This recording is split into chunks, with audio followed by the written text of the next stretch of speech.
Assalamualaikum warahmatullahi wabarakatuh. Perkenalkan, nama saya Ilham Kautsar Nipor dengan NIM 21010117140135. Di sini saya akan mempresentasikan tentang studi kasus rekayasa nilai yang bertopik final report untuk Southeast Regional Water Supply Project. Nah, untuk latar belakang sendiri, kenapa dilakukannya value engineering adalah satu background karena adanya permintaan akan pasokan air dan untuk melayani kebutuhan air di masa mendatang di wilayah barat daya atau Southwest Regional Water Supply atau bisa disebut SWRWS, dan dimungkinkan adanya upaya guna memenuhi kebutuhan tersebut. Pemenuhan kebutuhan tersebut bisa dengan memanfaatkan sumber daya air ditunjang dengan bangunan-bangunan yang dapat menyimpan dan memaksimalkan sumber daya air yang ada. Pembangunan bangunan air tersebut juga dimaksudkan untuk membawa dan mengalirkan air ke daerah pelayanan. Selain itu, adanya bangunan air tersebut harus tetap bisa melindungi fasilitas dan lingkungan di daerah tersebut. Dari desain yang telah ada, maka dilaksanakan studi value engineering guna mendapatkan biaya dan mutu yang optimal. Nah, untuk tujuan value engineering study sendiri ini yaitu meninjau ketersediaan air AWSA termasuk model pengelakan atau pengalihan, mereview tingkat nilai desain dari BHI atau BOR, termasuk konfigurasi komponen yang lebih baik dan studi rekomendasi dan atau penyelidikan lebih lanjut. Kalau dari AWSA itu kepanjangannya Arizona Water Settlement Act. Untuk BHI itu Bohana Huston Incorporation. Untuk BOR Bureau Reclamation bisa disebut bahasa Inggrisnya Bureau of Reclamation. Nah, untuk ruang lingkupnya sendiri ada 5, yaitu yang pertama tantangan potensi dan masalah teknis sebelum mengidentifikasi dampak kekeringan IAC dan conservation atau TNC dan prediksi porongan aliran bor. Yang ketiga meminimalkan biaya energi dan jejak karbon, dan yang keempat meninjau dampak lingkungan. Yang kelima menunjukkan sinergi, misalnya rilis air dari waduk, penjualan solar saat tidak menumpah, dan lain-lain. Untuk deskripsi proyek sendiri, yaitu Kota Deming Hidalgo Gila Basin Irrigation Commission atau bisa disebut GBIC telah mengusulkan proposal untuk mengalihkan dan menyimpan air yang tersedia pada Sungai Gila. Nah, di sini bisa dilihat gambar lokasi proyeknya.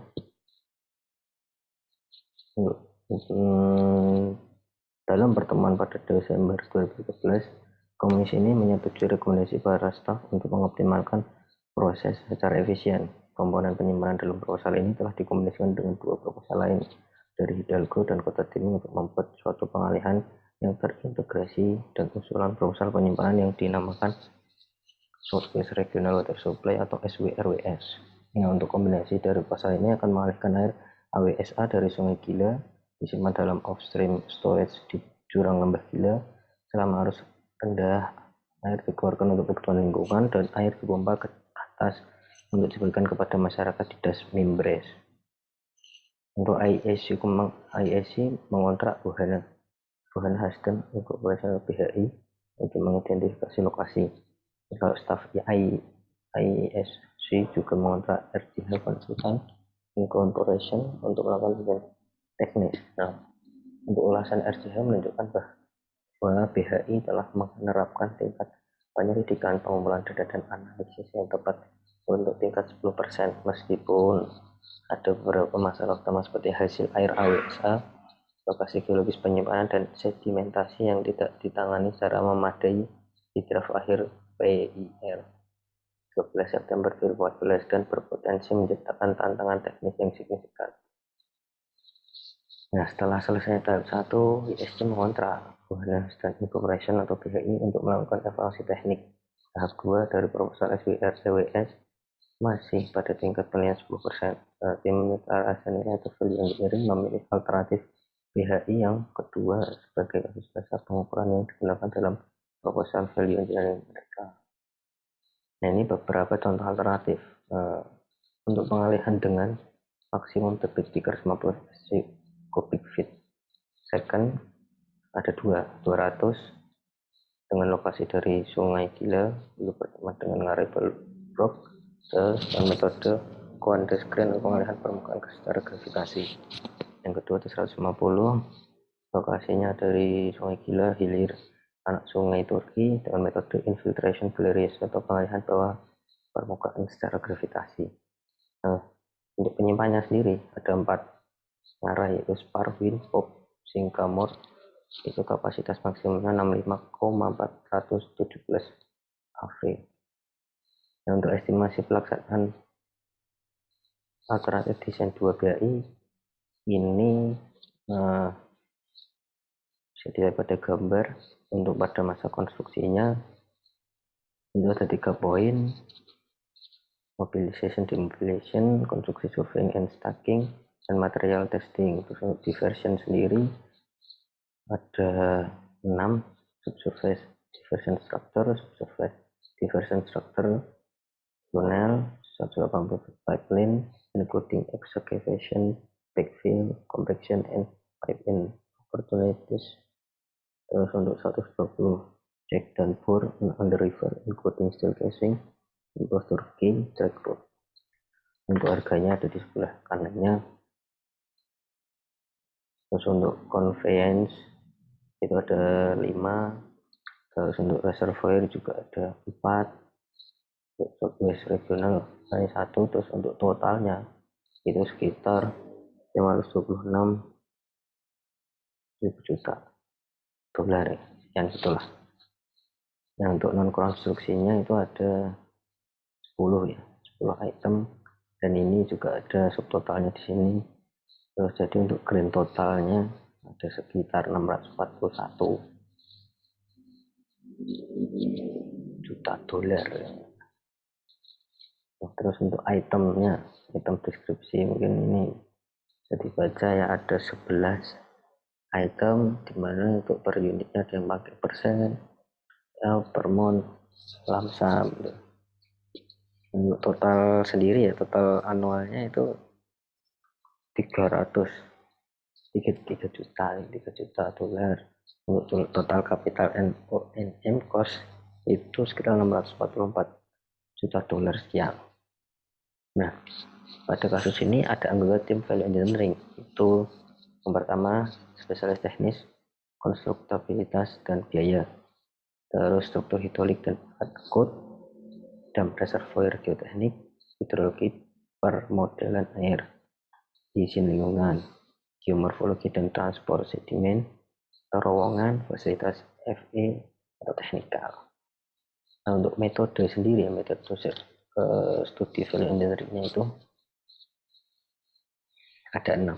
Tahap informasi, tahap kreatif, tahap pengembangan, tahap fungsi analisis, tahap analisis, dan presentasi dan laporan. Untuk tahap informasi sendiri itu bisa dimaksud dengan setiap anggota tim VE diberi laporan dan informasi perkiraan biaya proyek sebelum workshop. Pada kreatif dilakukan sesi brainstorming formal untuk menghasilkan metode alternatif yang memungkinkan untuk mencapai fungsi yang dipilih. Untuk tim tahap pengembangan, tim value engineering juga menyiapkan rekomendasi tambahan. Nah, rekomendasi ini adalah ide hasil buah tim FE yang diperkirakan dapat menambah nilai proyek tetapi belum tentu menghemat modal atau biaya masa depan. Terus untuk tahap fungsi analisis, kegiatan selanjutnya dilakukan oleh tim value engineering adalah mempersiapkan fast diagram.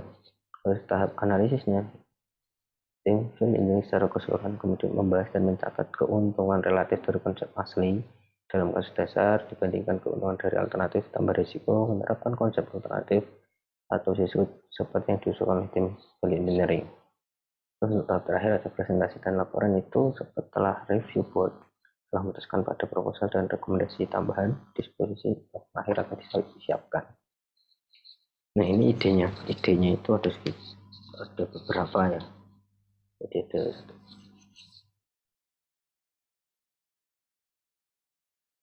17. Ini ada ide deskripsinya, terus ada istilahnya alasan mengapa ide itu muncul. Kalau ambil saya contoh untuk ide nomor 01004 itu membangun sebuah bendungan besar idenya. Terus alasannya itu tingginya permasalahan yang mungkin timbul harus diperkirakan alternatif. Terus ini adalah fast diagramnya, jadi melayani generasi mendatang, terus memanfaatkan sumber daya Itu ada dua, mendapatkan air atau memenuhi permintaan. Kalau mendapatkan air mungkin akan mengalihkan air. Tapi kalau memenuhi permintaan itu ada tiga, menunda pengeluaran, membawa air, atau mengantarkan air. Kalau menunda air mungkin kita bisa menyimpan, terus menyimpan itu kita ada tiga step. Satu, kelola tampungan, melindungi fasilitas dan melindungi lingkungan. Kalau membawa air pasti ada saluran air. Kalau mengantarkan air pasti pompa. Nah, untuk hasil studi value engineering ini dari tahapan analisis fungsi, maka diperlukan 13 proposal ya, yang harus direview oleh tim VE untuk dikaji konsep awal dan menghasilkan konsep alternatif itu sendiri. Nah, untuk tahap awal ya, proposal awal 0103 itu gagasannya mengumpulkan, menggunakan dan menghitung aliran permukaan anak sungai Gila yang mengalir ke sistem penyimpanan air waduk. Nah, konsep awal itu belum jelas. Terus ada konsep alternatif, ada 3 poin, mengoptimalkan semua kemungkinan info termasuk aliran anak sungai yang mengalir ke waduk yang diusulkan di Spar, Winpop, dan Sycamore Canyons, dan anak sungai yang mengintasi saluran pembawa pada titik pangkalan sungai, waduk, dan titik saluran bagi, sebagaimana yang tertera pada proposal perencanaan. Yang kedua, berpotensi menyediakan sumber air yang sebelumnya hilang. Yang ketiga, meningkatkan potensi terjadinya arus sungai untuk keseimbangan lingkungan sungai. Nah, untuk life cycle cost-nya seperti tabel 3. Terus risiko penerapan konsep alternatif itu belum jelas juga. Keputusannya itu ditunda dan perlu analisa lebih lanjut. Nah, ini tabel 3 life cycle cost analysis. Terus untuk proposal kedua 0109, proposal ini ada gagasan itu menggunakan pipa kerja untuk mengangkut air yang dialihkan dari pintu intake Kuanda pada struktur pengalihan BAI melalui penimbunan dan peninggian di sepanjang sungai Gila untuk dialirkan ke waduk Spar. Terus untuk konsep awalnya ada 4 poin ya. Itu panjang terowongan yang diperlukan lebih pendek sekitar 18 kaki. Yang kedua, terowongan lurus meminimalkan masalah erosi sedimen. Tiga, tidak melibatkan atau memerlukan akses konstruksi sepanjang lembah sungai Gila. Empat, perizinan yang lebih mudah di area lahan hutan nasional. Terus untuk konsep alternatif kedua, ya konstruksi yang lebih rendah daripada terowongan itu sekitar 8%. Terus untuk kedua, memungkinkan kemudian akses pemeliharaan dan perbaikan melalui pipa. Nah, untuk yang selanjutnya ini, ada lanjutannya, itu ada 5 poin. Instalasi pipa lereng turun dengan kemiringan seragam mungkin tidak praktis. Terus instalasi pipa di tebing curam mungkin memerlukan dukungan bracket yang ditinggikan. Perasaan elevasi sepanjang area sungai Gila akan sulit untuk diizinkan. Terus tingkat kerusakan yang lebih tinggi dari kerusakan dan erosi sungai Gila selama aliran sungai deras. Yang terakhir, tingkat lingkungan yang lebih tinggi dan kemungkinan masalah perizinan. Kalau analisis life cycle cost sendiri, ada perkiraan penglihatan, yaitu yang dengan anggaran awal itu 5,2 juta ini di masa depan, dan totalnya 5 juta. Jadi hematnya dalam artian di sini tetap nih. Untuk keputusannya gagasan ditolak. Nah, untuk hasil dari 13 tadi dilakukan value engineering dari 3 proposal yang ditunda keputusannya, 8 proposal dinyatakan diterima dan 2 proposal lainnya dinyatakan ditolak untuk dilaksanakan. Terus kesimpulan yang bisa ambil dari studi value engineering ini, selama melakukan value engineering pada 3 proposal utama, tim value engineering juga menghasilkan 17 proposal rekomendasi. Jadi di satu sisi menghasilkan utama, di satu sisi juga menghadirkan rekomendasi yang layak lah. Terus proposal rekomendasi berisi gagasan yang menurut tim akan menambah nilai pada proyek, tetapi tidak selalu mengurangi life cycle cost-nya. Bagian ini dibagi lagi menjadi 4 bagian: ketersediaan awas A, rekomendasi untuk nilai tambah, rekomendasi untuk ISC, melakukan studi lanjut, dan catatan untuk konsultan perencanaan. Terus dari 17 proposal rekomendasi tambahan yang diusulkan, 13 diantaranya diterima, 1 ditolak, dan 3 ditunda. Selesai. Kalau estimasi biaya pada saat awal pelaksanaan itu sekitar 641 sekian juta dolar termasuk desain kontingensi. Estimasi penghematan dari proposal diterima adalah 106 juta sekian dolar setelah membuat penyesuaian untuk tumpang tindih dengan tambahan tabungannya 15 juta dolar sekian, hasil disposal yang ditunda. Ya, mungkin itu dulu yang bisa saya sampaikan. Terima kasih atas perhatiannya. Wassalamualaikum warahmatullahi wabarakatuh.